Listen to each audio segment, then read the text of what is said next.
Hey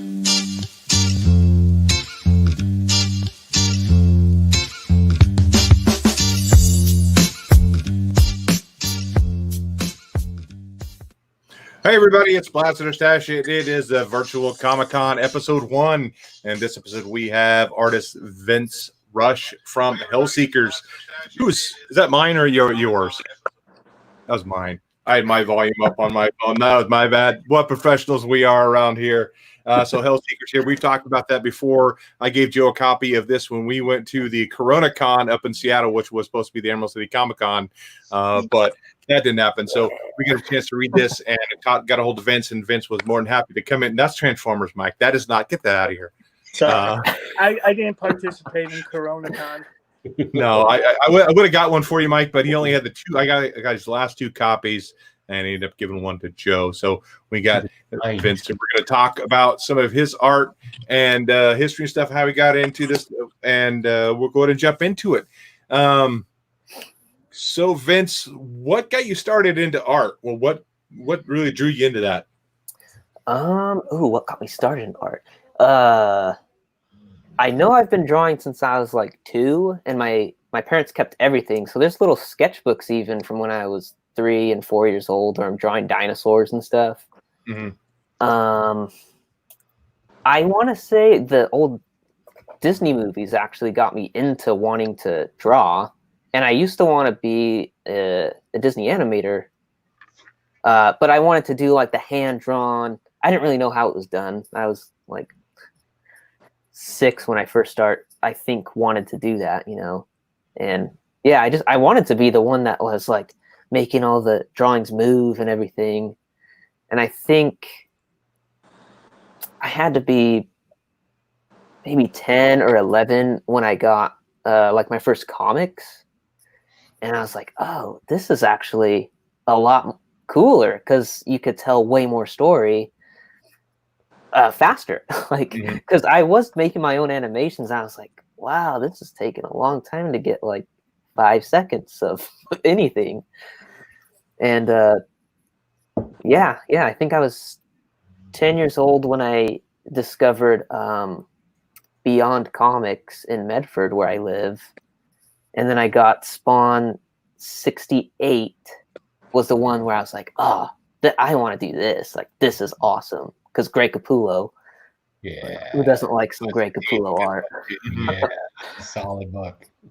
But I would say, yeah, Spawn was the thing that made me want to do this for like a living, if possible. And yeah, there's my most recent Spawn.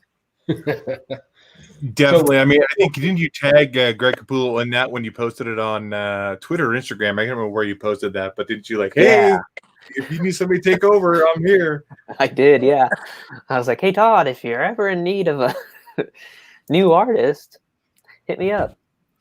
I think that's one of the only people. There's like a few people I would say yes to in a heartbeat if they were like, hey, looking for a person to take over. Mm-hmm. Todd would be top of that list for sure. Nice. But that was a fun one. It was, for the 300th issue, just to celebrate it. Mm-hmm. And Ryan Wynn was nice enough to want to ink it, and it's the first time somebody else has inked over my original pencils. Yeah, I'm going to jump into some of your inking and stuff later. I got a little video of you doing some art and stuff. I want to talk about that. Cool. Yeah. So we talked about kind of artists you enjoy. I guess that would be Greg Capullo or guys, you just said his name, the guy from Spawn. Yeah, Todd McFarlane. Yeah.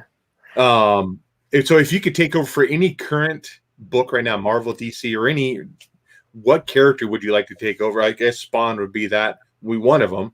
Yeah, one of them. Yeah. I think any of like the more shadowy characters. So yeah, Spawn, probably Batman would be cool. A Wolverine book would be awesome. You have a pretty cool picture of Wolverine. I think you did. Did you do one for a commission or something? Yeah, I was working on one. I kind of put that one on the back burner. But I still need to finish that one. Yeah. Yeah. It was it's a gift for someone. They don't know it's a gift for them. Uh-oh. So Oh, it's like boy. it's not no rush on it, but Well, let me go ahead and say thank you now for my gift. That was really nice of you. you're welcome. Yeah. Awesome. No, so that would be a fun character to draw. Yeah. I don't know if So I would want to draw like the X-Men because it's so many characters, but if it was just Wolverine, that'd gotcha. be cool. Mad Cat says Dazzler. I don't know if he wants you to draw Dazzler. Did you say Mad Cat? Mad Cat art. And Mad Cat Art in the room. Good old He's- Matt. Matt's awesome. Yeah, he And actually no says, Dazzler. he says Hellseekers very loudly with several exclamation marks. He also says, "What up, guys? Oh, here Great it is. Yeah. Vince in here on the show tonight." And he also wanted to know if you were interested in doing Dazzler. No, Matt. No Yeah. Dazzler. So that's interesting you made that, and I don't mean to. We should kind of bounce around a little bit. No, So it's fine, yeah. that's kind of interesting that you really like these shadowy type characters, and of course, you know, I'm a golden age collector. I like older comic books. I read modern comic books, and I blast them or stash them, mostly blast them. But with that said, comic book art in the way it is now, you seem to have this very kind of 90s vibe to it. You know, the huge muscles, the absolute graphic art behind it. Would you say Yeah. that you were inspired by a lot of 90s comic books, and which ones were you inspired by? I would say, yeah, a lot of basically the Image guys, Jim Lee, Silvestri, McFarlane. I think those are the main three, probably. Yeah, and then of course when Greg Capullo took over Spawn, that's probably the biggest inspiration. But also like other influences that might not be like necessarily recognized in my work are like Jack Kirby, Frank Frazetta, Bernie Wrightson. Trying to think off the top of my head. There's a lot. Now, I see a lot of the Jack Kirby, and if you haven't read Hellseekers, by the way, out there, you need to get yourself a copy of that, especially issue #1. But I distinctly kind of was reading through the comic book, and I was reading it, and when we were in CoronaCon, and I was reading it again here locally, and I refreshed myself today, and I was noticing your little robot character. Oh yeah, it's fun. That is very influenced by Jack Kirby. I would say yeah, for sure.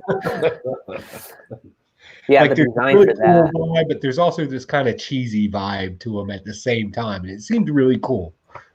Yeah, there's like Spencer sent me this picture of this old robot toy. He's like, so I want this, but make it cool. And so yeah, Kirby is definitely an inspiration for that, just because he has a specific Kirby tech that is just cool to look at. The Spawn right there, the half like with the demon face. Oh yeah, those were two sketch covers. I would tattoo that on my body. Yeah, That's awesome. it is actually pretty cool.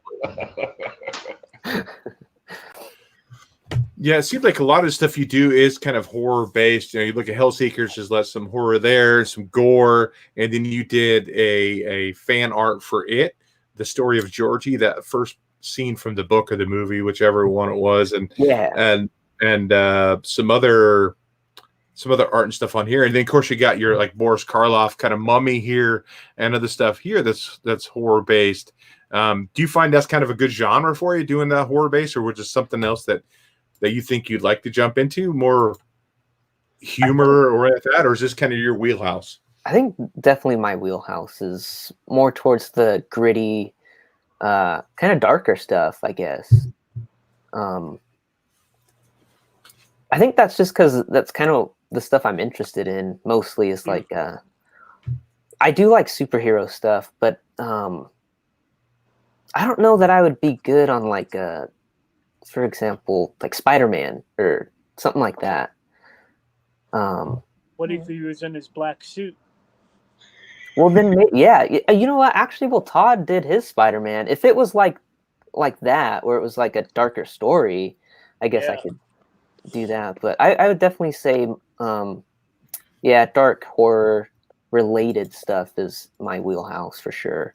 That's actually interesting because that's very story driven, and this may be a complicated question because I do that, but if when you're working, I'm always interested in the creative process, and right now you're working with story writers, and you have a very unique art style, which I don't think anybody would say they dislike. Like it's great. It's what Thank you. would be right now. Um, so That'd be fun to draw. right? If it was actually a horror comedy, like they moved off the horror and they just got weird with it. But when you're talking with and having those discussions with a story writer, do they often? I don't know how to put it. Are you drawn more by their story or through your imagination and how you think it should be? I would say more of how I think it should be. Like for example, the script that Spencer gave me, it was a full script, but it wasn't super detailed. He left a ton of room for me to just run wild with how I wanted to tell the story. And so he had like panel count and stuff like that. And basically was like, if you think anything would look better, you want to take away panels, add panels, just do whatever. So I did a lot of that in the script. And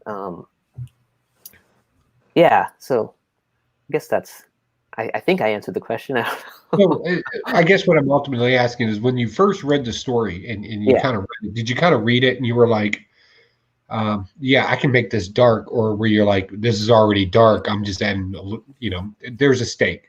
Am I adding seasoning or am I adding just salt? Oh, where were gotcha. you at in that creative process? I think, yeah, it already had kind of the tone. Oh, I think I just, seasoned it a little bit, nice. kind of upped everything. Was this like a, yes, I need to do this moment? Yeah, definitely. I was working with another person before I met Spencer. Well, before I started working with Spencer, and it was the total opposite. Where the writer, he was so detailed with this script that he even did thumbnails for me, and like laid out the pages, everything. And I was like, oh yeah, okay, if this is how you work, I'll try it out. And got a few pages done. Ultimately, didn't work out with that creator. And then Spencer shows up and is like, "Hey, we still got to do something together." And sent me the script, and I was like, "Oh, this is like everything I want to draw. Like this is perfect." And I did a couple character drawings first. I think they're on my website. It's just a picture of one of the characters, Liberator, with like a Gatling gun. Yeah, you And need to bring then Liberator, dear. That is, I love to, Huey, bring us up some Liberator. That is Right here. and then the dead strike there punching out the dude's skeleton or soul, whatever it is. But those are the first two drawings I did, and he was like, "Yeah, this is perfect for Hellseekers." So yeah, nice. it definitely felt like something like I was meant to draw this comic for sure. Nice. But It's always good. It's awesome. You always know when you read a comic book if the story writer and the artist are on board and the team just gets the concept, because Yeah. everything just flows. That when you read the story, it just flows so much better. And then sometimes it's like, why is this the dialogue and this is the way everybody looks? Like it gets, but you don't get that in Hellseekers. Like it's made to be kind of gritty and kind of rough and Yeah. and kind of manly and like like you, these are guys you can have beers with, ball bust, and then go blow up a building. Like Exactly. Yeah. Yeah, I think that's the vibe we're going for with it. So I'm glad that comes through. Yeah, no, working with Spencer is pretty fun. Like he just lets me do whatever, basically. Cool. And he's liked everything so far. Like any changes I've made, he's like, "Yes, that is perfect. Like, thank you for changing that." I don't think any of us, I think all of us here on the panel, except for Mike, because I didn't give him my copy because, well, he doesn't get it. Look, son. He I'll forgot ask it. Spencer if he has more. He might have more copies. I out of all mine, but I'll let him smell the pages. It's all right. all right. So I know the other guys chomping at the bit to ask questions. Let me get to them. Mike, do you have anything right now, or you want to? I just want to say I too am also a Todd McFarlane. Oh, yeah. Spawn That is fan. awesome. Got his autograph right there, and I could see in your work the Capullo, McFarlane, Jim Lee, like mashup, and it's just amazing. So Thank you. Some of my favorites too. So Yeah, they're great.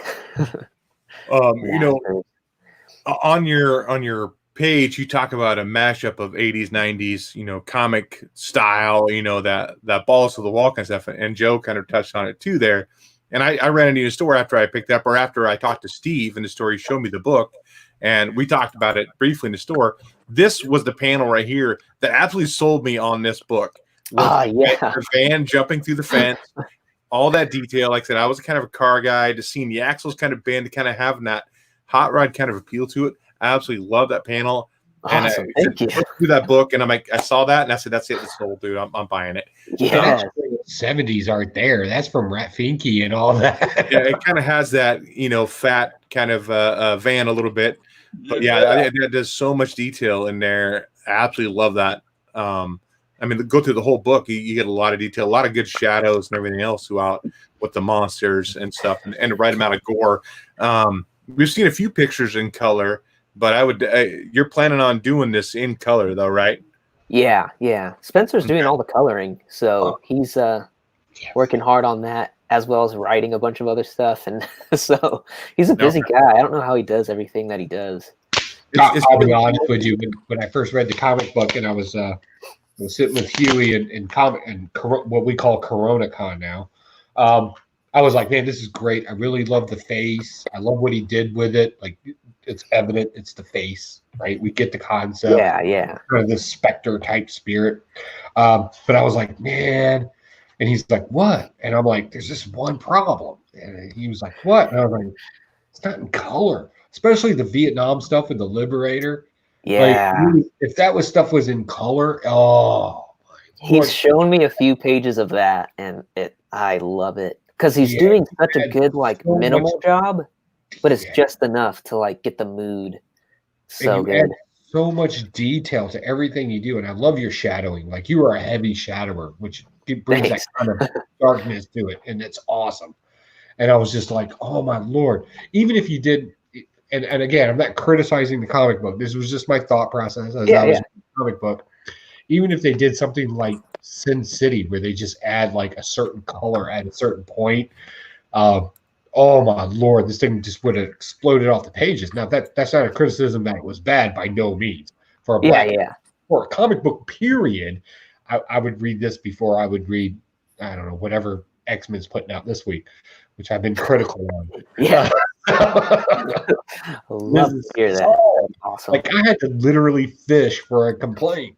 And I think that's a fair complaint, but I'll tell you right now, if I don't get my way, I would still read this in black and white. Like, it is just that good. Awesome. Thank you. Yeah, I can't wait to see it all in color, because I've only seen a few pages, and he teases like panels here and there. I'm like, come on, just show me all the pages you got. Now, have you not dipped your toe in coloring your own work? I've done some some digital colors, some watercolor stuff and Copic marker stuff, but the computer coloring, it's not as enjoyable, I guess, for me to sit there and like do that. But see, like that one there is like one of the rare occasions I've done some digital colors. That's not bad at all. That's pretty nice. And I get it. Like, I think most of our comic book community out there can agree. You know, it legitimately takes a village to make a comic book. Everybody needs to be a matter expert. So by no means are we down in it in any way, right? But, you know, comic books are a visual art form. But I'll tell you what, for a black and white, for a comic book period, it is awesome. Like, it's definitely like, I don't think did you blast it, Huey?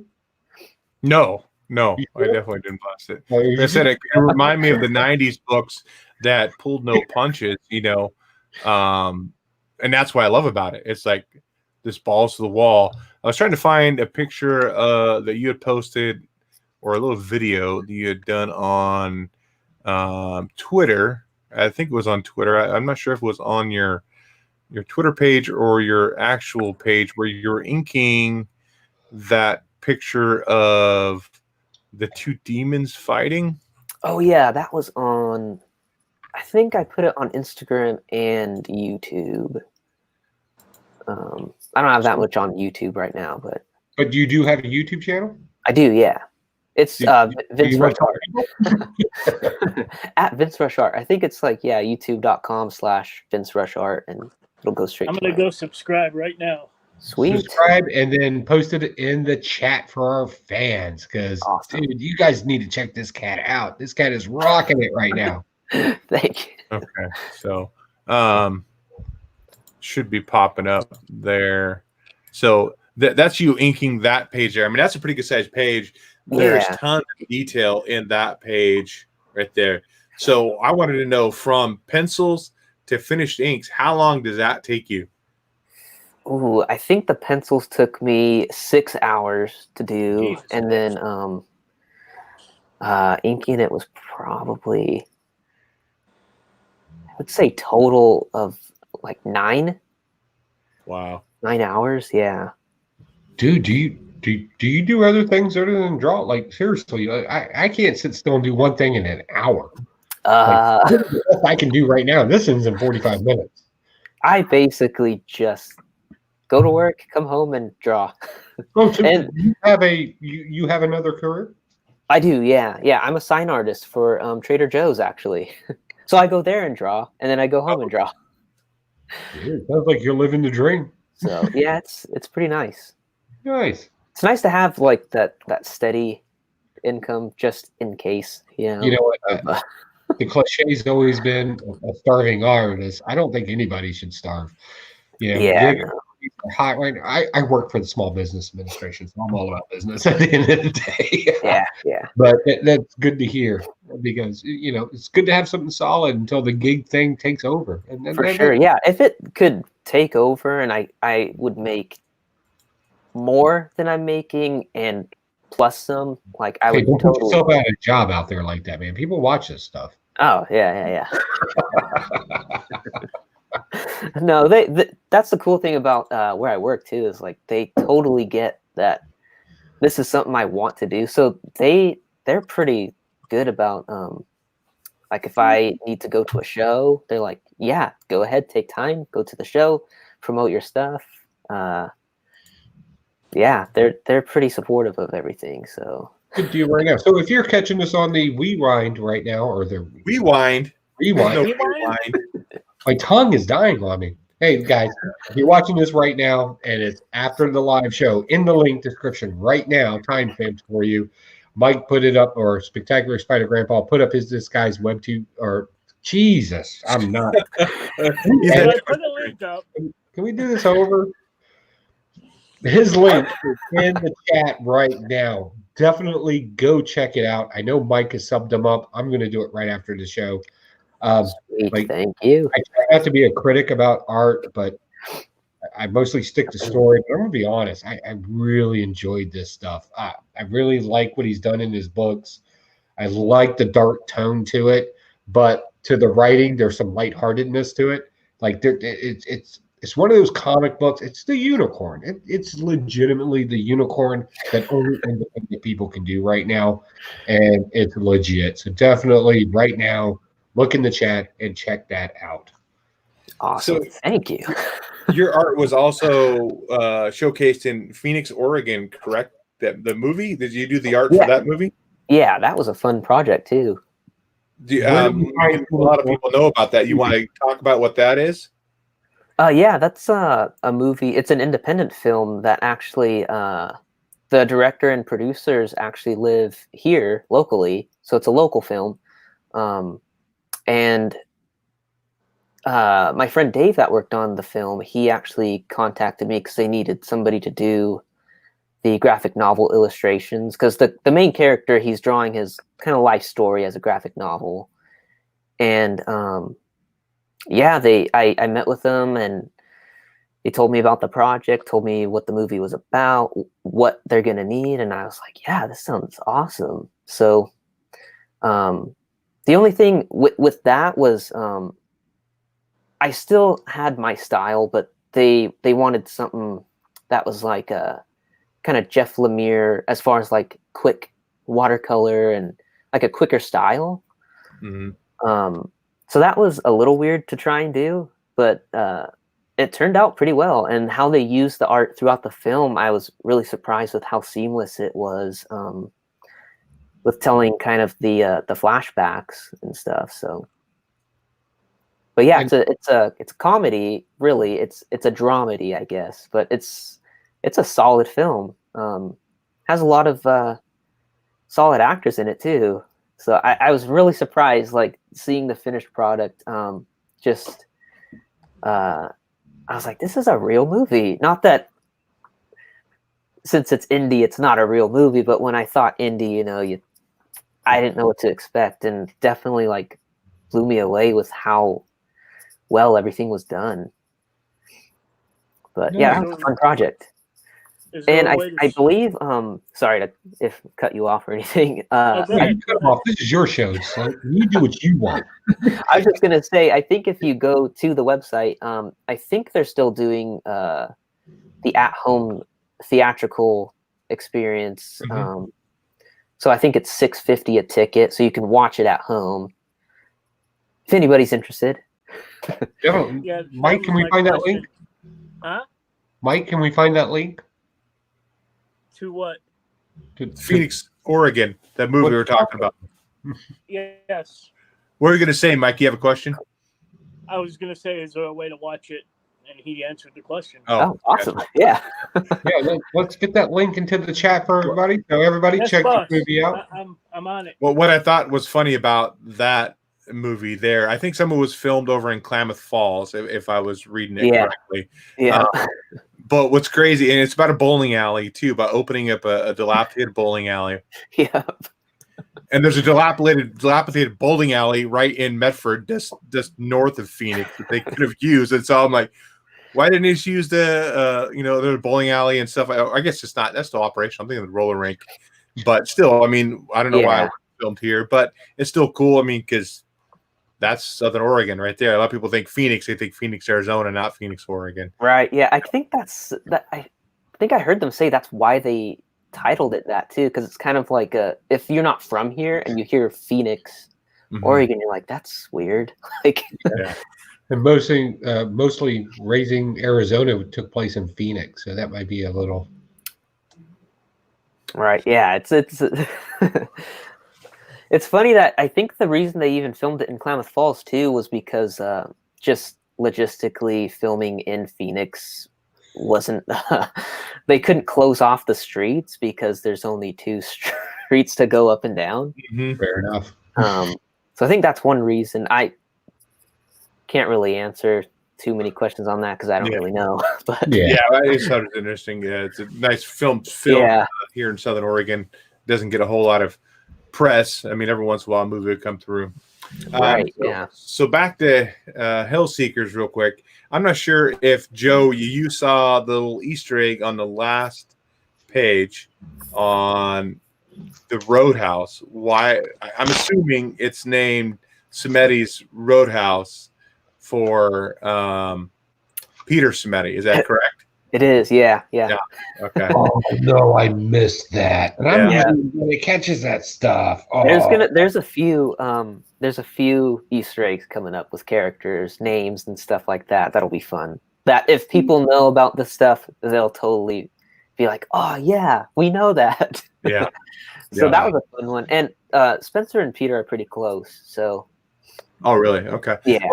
Didn't Spencer write Voidwalker? Yeah, Voidwalker. Okay. I think 3rd issue should be coming out here pretty soon. It's really awesome too, by the way.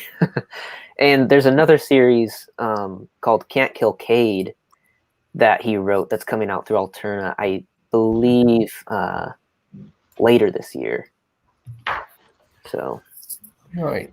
I will bring up one thing I saw in his art, and I'm surprised. And I don't want this to be like one of those weird old guy, young guy things, but I'm actually going to bring up something Too late, Joe. We've already that's actually older than me. All right. A particular scene in your Vietnam era, and I'll hold it up. If the copyright gods get me, they get me. This scene right here. Yeah. And this is so stupid, but I recognized it immediately because I have these particular items. And the M16 that the guy's using used a very specific magazine Oh in the no. and it was the short round 15 round magazine that was inside of it, which was actually that magazine they would use in the Vietnam era. I have, I don't know, Awesome. about 25 of them sitting off in the side here because I use them for quick draw. I do a lot of shooting. Yeah. So that's how I was able to recognize it. I was absolutely, when I saw that, I was like, how does this guy even know that that was a thing? Like any other comic book, they just do a standard AR. I know this I is actually, yeah, he said Vietnam, so I how looked up. close we notice things. Yeah, yeah. And I wanted to be accurate because people that know this stuff, like you, like Meyer, he would totally call me out if it wasn't the right gun or right anything military, really. The shape of the hand guards. That's a straight M16 from the Vietnam era that Mattel made those parts. It was actually, yeah. That's I'm interesting. nerding out a little bit from your art. Like it's your art, and then I'm like, oh wow, I know that gun because I own that gun. I know So that cool. gun. Thank you. It's awesome to hear people that know that stuff like talk about that and like the affirmation of like, yeah, that's right. You got that part right. It's solid home run, no doubt. Awesome. Real quick Thank in the chat, let's catch up on the chat real quick. We want to be sure everybody knows that we love and appreciate everything they do. We have Spectacular Spider Grandpa, of course, put your page up there. We have Jacko says, is that Uncle Rico from Napoleon Dynamite talking about Phoenix when we posted the picture of that? Good analogy, brother. Jacko is one of our longtime viewers, huge fan of ours, and thank you for swinging by. Mad Cat Art says, hey, I drink at bowling alleys when we were talking about bowling alleys. And he goes, drink, not really bowl. And of course, we put the link up right now, and it's still in the chat for the Phoenix OregonMovie.com. Definitely check that out. Look, you're stuck at home. It's $6.99. Seriously, what's a movie cost you? So definitely check it out. That's cheaper than anything on Amazon right now. Also, I believe, if I'm not mistaken, that if you do buy a ticket, I think you get a free digital download when they release it digitally. I believe. I think it says it on the website, so I could be mistaken. I'm pretty sure that's the thing, though. What are they going to do? Sue us? We're a nonprofit. So, yeah, they're going to give you something free. Whatever. No, I'm joking. Don't hold my word to that. But definitely check it out. And who knows? Maybe you'll get a gift out of it. Think of it that way. Hey, Mike, you've been quiet for a while. Do you have more questions right now, or are you just kind of being our tech guy? I got a couple questions. You okay? What kind of socks you wearing? Yeah. I'm not wearing socks, buddy. So you did the fan comic? Yeah. Right? Are you a big fan of horror movies, or? I am, yeah. If you were to tackle another one, what would you want? What would be your go-to? Because I'm a huge horror guy. That's a good question. Wow, I can't even He's think stumped. Yeah. He's stumped. But I would definitely adapt more scenes from it, the book, just because there's some pretty gnarly stuff in there that's there is. Yeah, that's really creepy. That I think it would make a really cool comic if you leave some of the weird stuff out. But yeah, leave the scene out at the end when they're trying to get out of the sewers. When they get attacked. Yeah, leave that part out. That doesn't need to be anywhere. No. I don't know. I think maybe. Wow, I am really drawing a blank. I really like psychological horror, or like a lot of the older, like kind of, I guess they're possession movies, The Exorcist, Rosemary's Baby, stuff like that. You're like my soulmate now, because right up there, Exorcist is my favorite movie of all time. I have Linda Blair's autograph. Oh, that is awesome. Right up there. I'd show you, but I'm not going to. Just It's not work, trust man. me. I'll take your word for it. Yeah, that's one of my that's favorite awesome. movies. Possession movies like that, religious shit like that. That's my jam.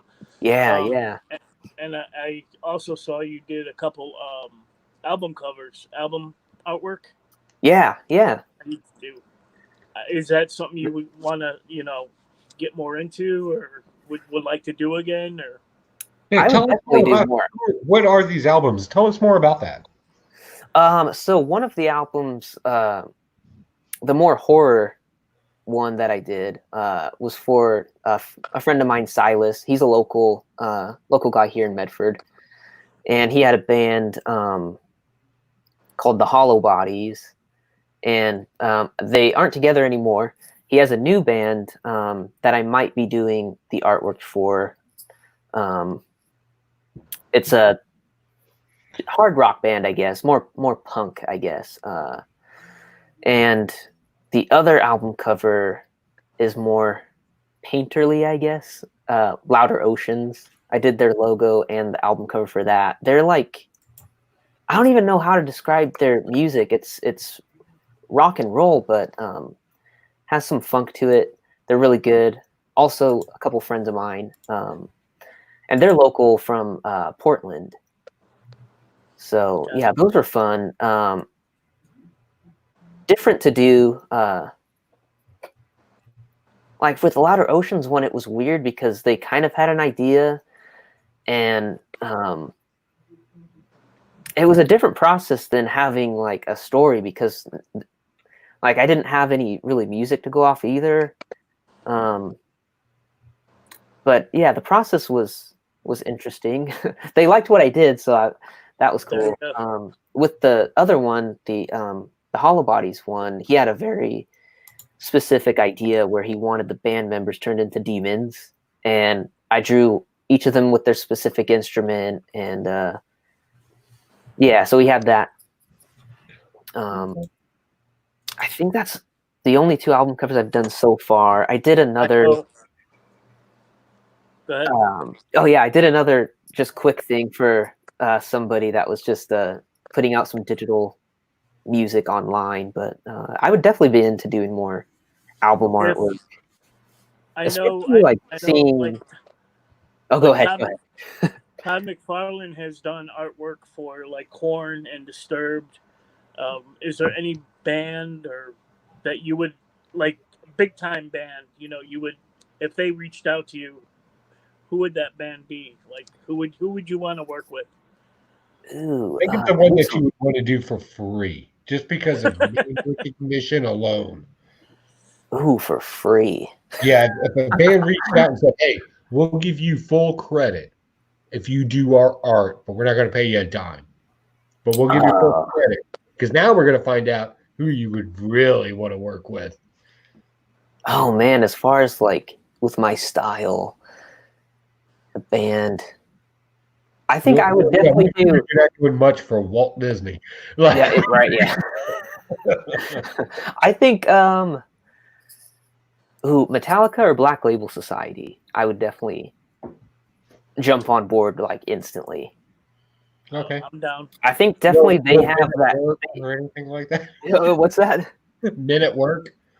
Do you come from the Sure. land? Yeah, we can work something out. You know what though? I really like Third Eye Blind. Their first 3 albums, but I just don't see my. Yeah, my daughter loves Third Eye Blind. I don't see my style fitting really with their their music. So I mean, I would attempt it, but I see you more as a Iron Maiden kind of guy. Right? I'm picturing that too. You ever see the classic Iron Maiden covers? Rob Zombie. Yeah, like I would do a bunch of those people's work for them if they contacted me.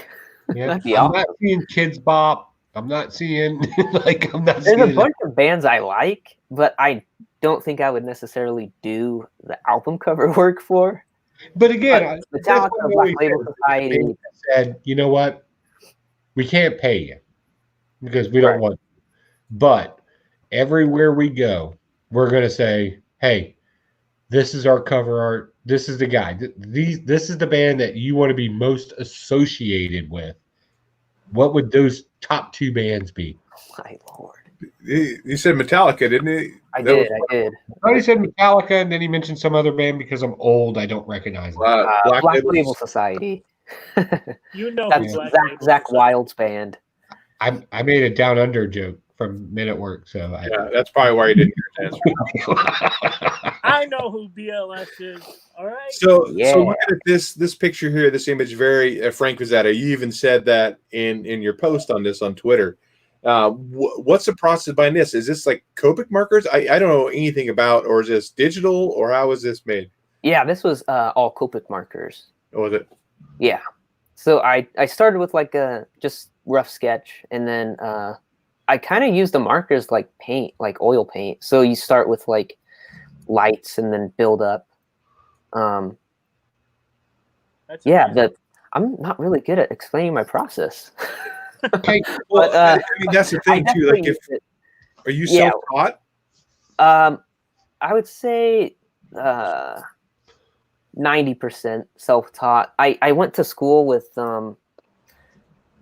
Ryan Moon, a local artist. He had a school in Grants Pass for a while, and I went there for a year and a half, and that's kind of where I learned color and stuff, because before that I didn't really mess with color at all. That's where I learned to really paint, and there was I can't even tell you what it was, but something at that school clicked with composition too, where before, like, I knew there was something off with like how my panels were laid out, and like all the, like, any cover images I did, like something was off with composition. I just wasn't getting it. And then something that they said or did just clicked like instantly. And now it's like a second nature. Yeah, I'm going to say in Hellseekers, you picked that lesson up in here, like composition in here. Thank you. I always eat up DC comic books, especially by one particular artist and writer right now that are doing a particular storyline that I've blasted every week. Mm-hmm. Where if you look at the background, they get real cheap on it. Yeah. And then when you kind of when you take it out of picture, like it's meant to be ignored, right? Right. Yeah. And then your composition right now and what you're using in here, and then even your background detail, like you're a guy that takes time and you do it. And I get it. Sometimes editors probably don't like that process. Right. And that's, the argument we're in comic books right now. Are we pumping out books or are we putting out quality work? Exactly. Right now, I got this one for free. I'm not even going to lie to anybody. Huey gave it to me. But legitimately, I'm the guy that will go to a comic book con and I'll drop. Well, Mike will tell you how much I'll drop on any given day because they see my deals. But I'll drop and I'll walk away with a set of comic books. But just on the art in this alone, and that's not to say anything to the writer. If the writer is here tonight, I want to be sure he knows he writes a good story. But today we're talking to you as the artist. This is easy. This is easy, a $15 book to me, and I'm dropping $5.99 on something where literally in the background the characters have a dot and some sort of line, and I'm just like, I paid $5.99 for this. Like I'm getting old. I worry about my money. Okay, so be it. Also, if you didn't know, I'm Jewish, so like that's what I do. So talking about Hellseekers, how long did it take you from start to finish for that book 0? I started it. When did I start that? Jeez, it's 2020 right now. Started it late 2018, probably in December, and I finished it. I think around August last year. I was kind of working on it on and off since I had my day job, and also doing commissions and stuff. But I would say if I was able to sit at my drawing desk and not have to go to a day job or anything like that, it probably would have taken me a couple months to do start to finish, from thumbnails, finished inks. So I have to ask, with cover to cover being said, Mhm. And I have to point this out because I absolutely love when I understand some things are kind of gimmicky, but when they work, they work. You did this beautiful wraparound cover for this. Just Yes, for that alone, the wraparound cover that you did the cover for this. I did. How long did that take you? Because I mean, the That detail in that alone is that had to take me at least 16 hours, pencils and inks together. But I'm sure it was a little more than that. the I couldn't tell shadow. you exact hours. I should really set a timer and see how long it does take me to do a page because I really guesstimate. But that was I a would fun. buy I was off on like, it because I the told them, shadowing alone in this is it's so detailed. Like I've seen people that do the black and white. I've seen it, and I've done this. And usually they use shadowing as sort of a shortcut, and Yes. it comes out in the story. I always say it always comes out in the story. yeah, You use shadowing heavily, but you don't use it as a shortcut. You use it more as again where you learned your contrast. You kind of yeah, use it to enhance the white space, and the white space is just bold. Again, I can't go back. I have to go back to not only the wraparound covering, but what you did for the face story, origin story in it, and how that was. Because there's one point where it, if you see the face, he's popping up, and the two criminals are talking. Do you know the panel I'm talking about? yep, yeah, Right. You immediately get they don't see him. right, yeah. Right. I, Where I that's what I was hoping for. shadowing was off, you'd be like, well, why don't they see him? But you used it so perfectly in that particular instance that you get it, and it didn't throw it off in any way. And I'll be honest with you, it was just it's smart. It's just smart artistry, and good Thank job. you, thank you. So what is the future of Hellseekers? I've seen some of the comments on some of your social media where it's going, but I want you to tell the audience where it's going to be going. Where can they find out how to pick up Hellseekers? You talked about the zeros might be back out again for people to buy, as Right, well as the future of it. So give us the audience on what the future is of that book. yeah. So, future of Hellseekers. Spencer is working on finishing colors. He's also the writer, and we're planning on launching an Indiegogo this summer, probably late summer. Um, he's getting me the script for the next issue so I can start getting that going as well. But yeah, so the zero issue will be part of the campaign, but it'll be zero issue plus issue one together. So it'll basically be a giant first issue. And yeah, so we'll be printing more. I believe as far as I know, it could change, but we're going to be printing more of the black and white zero issue, and we'll have the giant issue one available. And he has a bunch of other stuff planned, like stickers and stuff like that. But Tattoos. yeah, I would keep a lookout on mostly Twitter, probably. You can follow me at Vince Rush Art, and Spencer is at Rooster Puncher on Twitter. I don't know that I don't mean to interrupt. Can it you is say that again? at Rooster Puncher. Cock puncher. Love it. I don't know the origin of that name, but that's where you can find him. And Okay. Awesome. he has updates all the time on Hellseekers and all of his other projects. But as far as the future of Hellseekers, we're going to start with Indiegogo and hopefully eventually get it over to Alterna as floppies.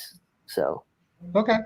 Are you going to with the? I have to ask because now I'm worried about the.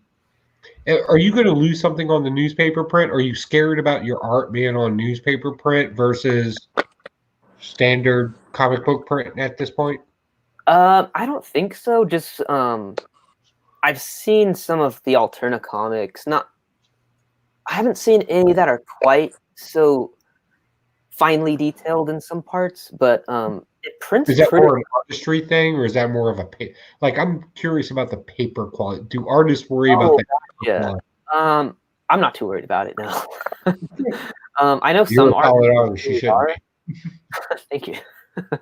But I've definitely heard other artists kind of knock the newsprint just because of the quality. They don't want their artwork printed on something that's not kind of glossy and thicker paper. I've never seen bad art on it. I mean, most comic book collectors, silver, bronze, golden age, like we're already used to that print. But again, we're older people, but we don't take people away. Glossy's expensive, like glossy's expensive. Well, and that's been an argument I've seen a bunch too, is that people were saying that newsprint for some reason was more expensive and all this stuff, and it's like, well, I've been through alternatives and I was looking at different pricings. I know the print, and I was just like, oh, really? I kind of like an old school feel, but then again, I'm an old school guy, so I don't want to be biased. I think the vibe we're trying to get with Hellseekers 2, especially with the colored version, is kind of that Jim Lee X-Men thing where it's on newsprint. So that's kind of, I'm all for it. Yeah. And if we want like a more prestige format, then we can do that. But it's an exclusive cover, exclusive comic book with the signature on it. Legitimately, you're independent. You should be able to do whatever you want. Right? Yeah. And I think if we can keep the price point like insanely low and newsprint is super cheap, then that's way more people buying it. So like, I got this for free, black and white. I don't care. I would have spent $15 on it and had somebody sign it. I would have done that all day long. And I'm typically your average comic book sales guy that spends money. I think both of these guys will tell you I have no problems.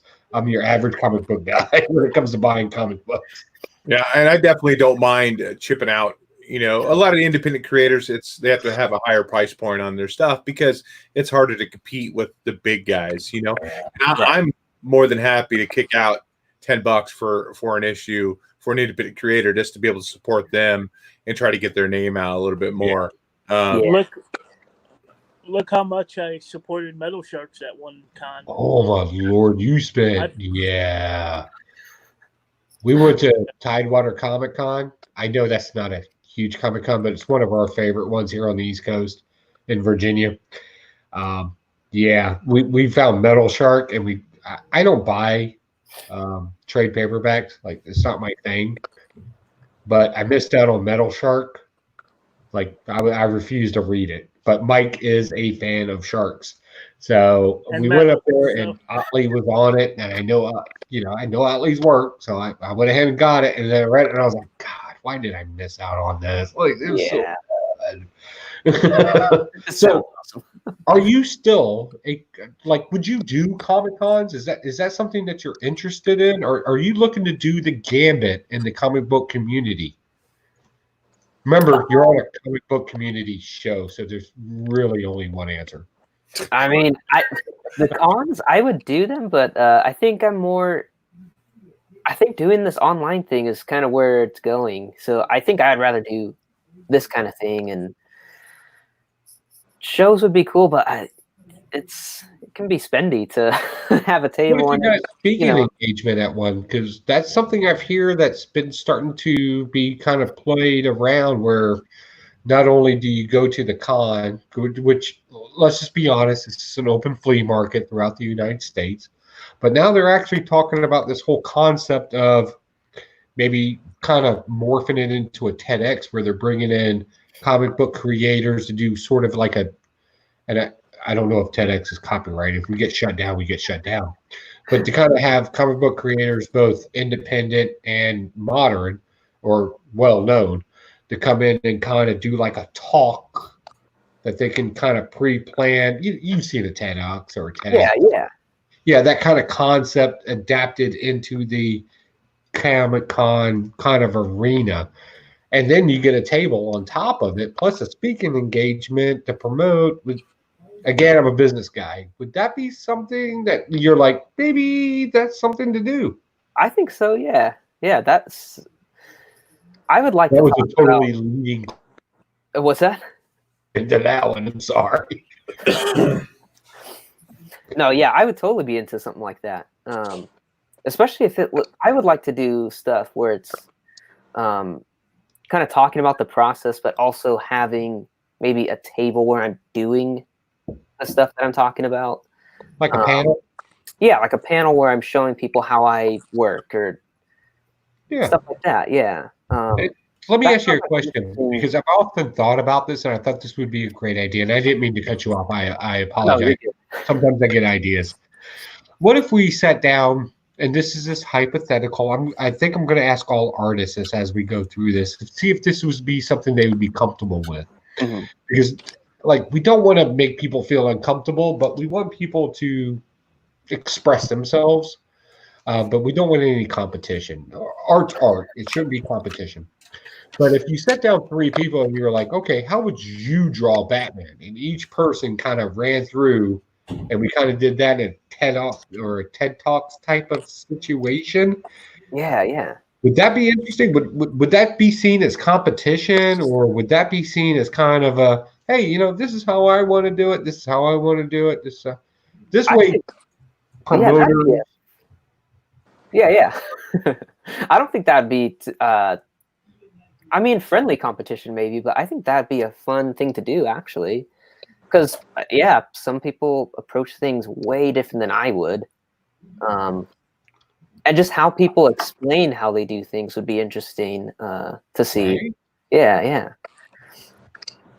That'd be a fun thing to do actually. It reminds me a little bit of the drawn and quartered thing that I don't know if it's still going, or that was a YouTube thing that was going for a while, where a bunch of pros were drawing the same thing, and it wasn't really like talking about the process or anything, but it's cool to see each portrayal of the character and stuff. Because we always ask about the process, and the process is always an odd question. You had, and I'm not busting you out in any way, but you kind of said, like, it's hard to talk about my process. Yeah. But I think where we actually need to capture is where they're actually drawing it, to see where their minds, because that's really what we want to see in an artist. One, we want to see the finished creation, but we also want to know how they came up with this. Right. Yeah. I think I would be way better at explaining too if I was actually doing the thing I'm explaining. For me to try and explain that Copic drawing, I'm like, I don't really know. Hey, Huey, are you paying attention right now? You taking notes over there, Slope? Yeah, I'm drawing a Batman here myself, but yes, I'm paying attention. I think we got a new show idea. Code for something else. Yeah. Oh, by the way, what are you drinking tonight, bud? Me right now? Yeah. I'm just drinking a Dr. Pepper.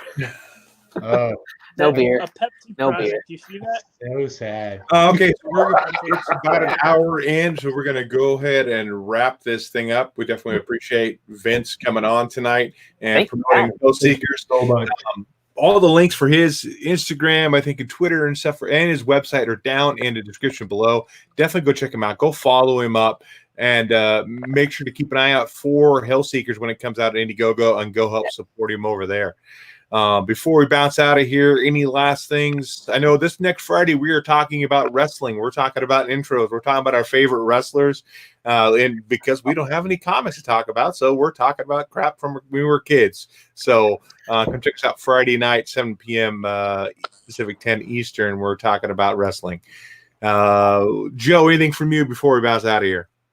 Real quick, hey guys, I understand Corona's out there. Stay healthy, stay safe, and stay away from everybody. But remember, there were great creators out there, and hopefully Tuesday night we're able to bring some of these great creators to you. Like this gentleman down here, he drew a beautiful comic book. We're going to have more coming your way. Please check them out. Save up a little bit of money and help support these creators. Thank you. Mike, how about you? Thanks, Vince, for coming on and sharing your your stuff with us, and I'm gonna go watch Phoenix, Oregon. Awesome. Yeah. Let me know what you think if you have Instagram or anything to message me on. Yeah. Yeah, I have I would like to Instagram. hear thoughts. Yeah, I'm gonna get you on Instagram as soon as I get off here. So Perfect. Anything from you, Thank Vince, you. before we bounce out of here? I would say, yeah, just keep a lookout on Twitter and Instagram for Hellseeker stuff. I'm working on other comic stuff that I'm not going to talk about yet, but it's just personal stuff of mine. But also, if you want to go check out Phoenix, Oregon, and check out my artwork in that movie, it's a pretty solid film. So let me know what you think of it if you do.